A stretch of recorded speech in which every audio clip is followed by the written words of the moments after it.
Assalamualaikum warahmatullahi wabarakatuh. Perkenalkan, nama saya Dewi Nur Umiaroh dari Prodi Farmasi dengan NIM 206130113. Di sini saya akan melakukan praktikum mandiri dengan judul percobaan penentuan kelarutan kualitatif yang bertujuan untuk memahami kelarutan kualitatif dari zat aktif dan mengetahui faktor-faktor yang dapat mempengaruhi kelarutan zat aktif. Secara kuantitatif, kelarutan suatu zat dinyatakan sebagai konsentrasi zat terlarut di dalam larutan jenisnya pada suhu dan tekanan tertentu. Kelarutan dinyatakan dalam satuan mililiter pelarut yang dapat melarutkan suatu gram zat. Misalnya, 1 gram asam salisilat akan larut dalam 550 ml air. Kelarutan dapat juga dinyatakan dalam satuan molaritas, dan persen.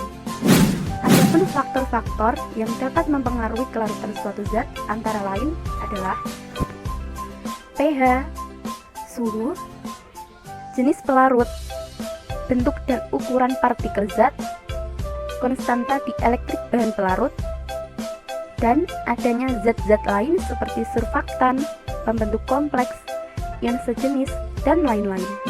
Alat yang dibutuhkan dalam percobaan ini yaitu gelas transparan sebanyak 4 buah, 4 sendok teh, dan top watch. Bahan-bahan yang dibutuhkan antara lain gula pasir, garam, bedak tabur, tepung terigu, air biasa, dan air panas.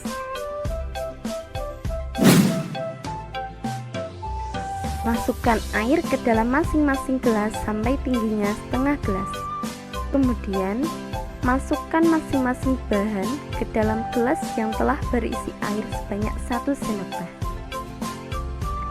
Gula 1 sendok teh, garam 1 sendok teh, bedak tabur 1 sendok teh, dan tepung terigu sebanyak 1 sendok teh. Pada gelas pertama, yaitu gula yang dilarutkan ke dalam air dan diaduk selama 1 menit, didapatkan hasil bahwa gula dapat larut dengan baik dan tidak terbentuk endapan. Selanjutnya, pada gelas kedua yang berisi air dan garam diaduk selama 1 menit.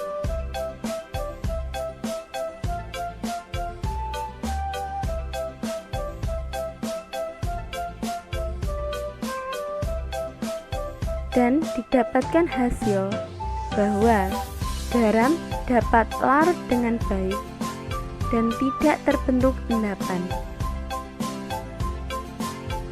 Pada gelas ketiga yang berisi air dan bedak tabur diaduk selama 1 menit.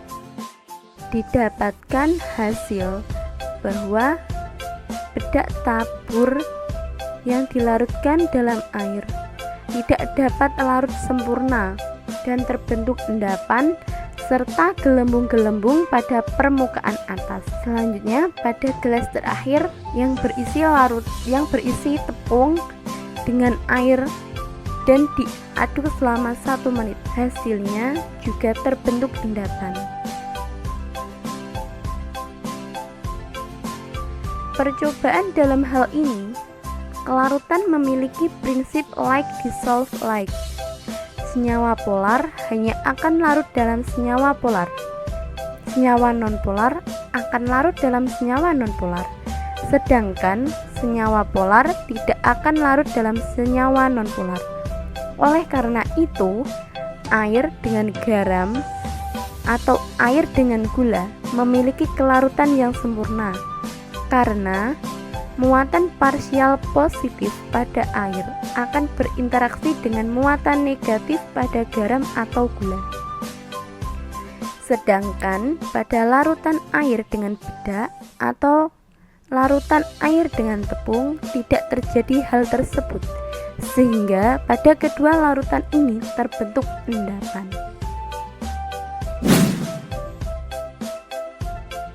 Siapkan 2 gelas. Isi gelas pertama dengan air biasa setinggi setengah gelas. Tambahkan gula sebanyak 1 sendok teh.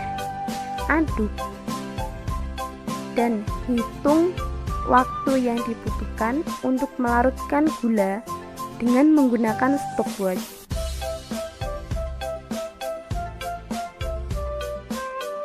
Isi gelas kedua dengan air panas tinggi setengah gelas.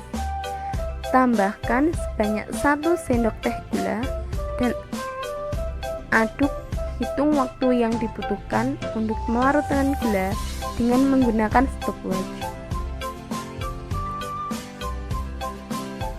Ternyata ada perbedaan waktu untuk melarutkan gula antara gelas pertama dengan gelas kedua. Pada gelas pertama dibutuhkan waktu 54 detik untuk melarutkan gula dalam air biasa. Sedangkan pada gelas kedua dibutuhkan waktu 31 detik untuk melarutkan gula dalam air panas. Hal ini disebabkan karena adanya pengaruh suhu pada kedua gelas tersebut untuk melarutkan gula.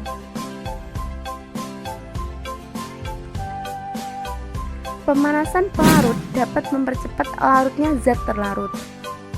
Pelarut dengan suhu yang lebih tinggi akan lebih cepat melarutkan zat terlarut dibandingkan pelarut dengan suhu lebih rendah.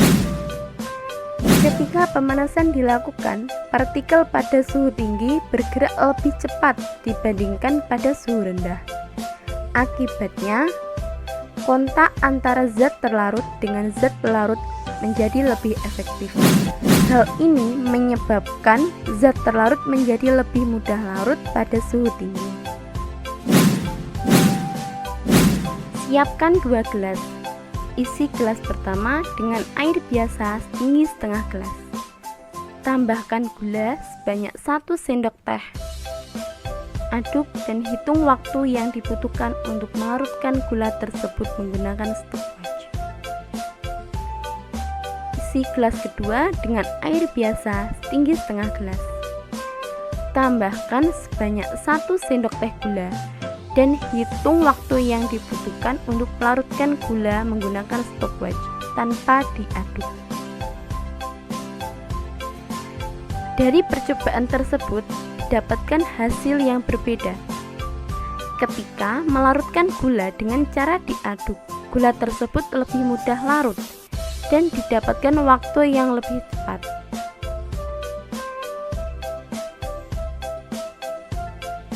Daripada melarutkan gula tanpa diaduk. Hal ini disebabkan karena pengadukan berpengaruh dalam kelarutan suatu zat. Pengadukan menyebabkan partikel-partikel antara zat terlarut dengan pelarut akan semakin sering untuk bertabrakan.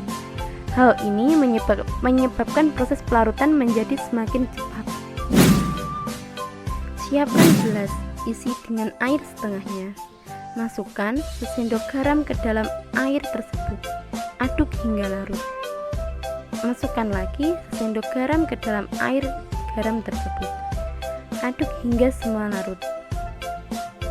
Masukkan lagi sesendok teh garam hingga ada yang tidak larut. Jika penambahan garam sudah terlihat tidak bisa larut lagi, maka panaskan gelas yang berisi larutan garam di dalam panci yang telah berisi air panas. Aduk hingga garam larut. Setelah semua larut, kemudian dinginkan di dalam panci yang berisi air biasa. Berdasarkan percobaan tersebut, perlu kita ketahui bahwa larutan merupakan campuran homogen yang terdiri dari 2 zat atau lebih. ada 3 jenis larutan, yaitu larutan jenuh, larutan tak jenuh, dan larutan lewat jenuh. Larutan jenuh adalah larutan yang di dalamnya terdapat zat terlarut yang mencapai kesetimbangan dengan zat pelatunya. Sedangkan larutan tak jenuh merupakan larutan yang zat terlarutnya memiliki konsentrasi lebih kecil daripada larutan jenuh, sehingga belum mencapai kesetimbangan. Dan larutan lewat jenuh merupakan larutan yang zat terlarutnya memiliki jumlah melebihi konsentrasi kesetimbangan. Pada percobaan pertama, 1 sendok teh garam yang dilarutkan ke dalam air dan diaduk sangat mudah larut. Hal ini merupakan larutan tak jenuh karena zat terlarut atau garamnya merupakan jumlah yang sedikit daripada pelarutnya. Kemudian, jika kita coba larutkan terus-menerus dengan menambahkan 1 sendok garam lagi, maka garam yang kita tambahkan sudah tidak dapat larut lagi karena sudah melewati batas maksimal suatu zat padat yang masih dapat larut dalam suatu larutan. Kondisi maksimal ini disebut pada keadaan jenuh atau setimbang. Selanjutnya, ketika garam sudah berada pada keadaan jenuhnya, ketika kita tambahkan garam lagi, maka garam tersebut tidak akan bisa larut sempurna atau telah melebihi konsentrasi kesetimbangan. Oleh karena itu, akan tersisa kristal-kristal garam yang belum larut. Dan kemudian dinaikkan suhunya dengan cara dipanaskan ke dalam panci yang berisi. Sekian praktikum mandiri yang saya lakukan, kurang lebihnya mohon maaf. Terima kasih. Wassalamualaikum warahmatullahi wabarakatuh.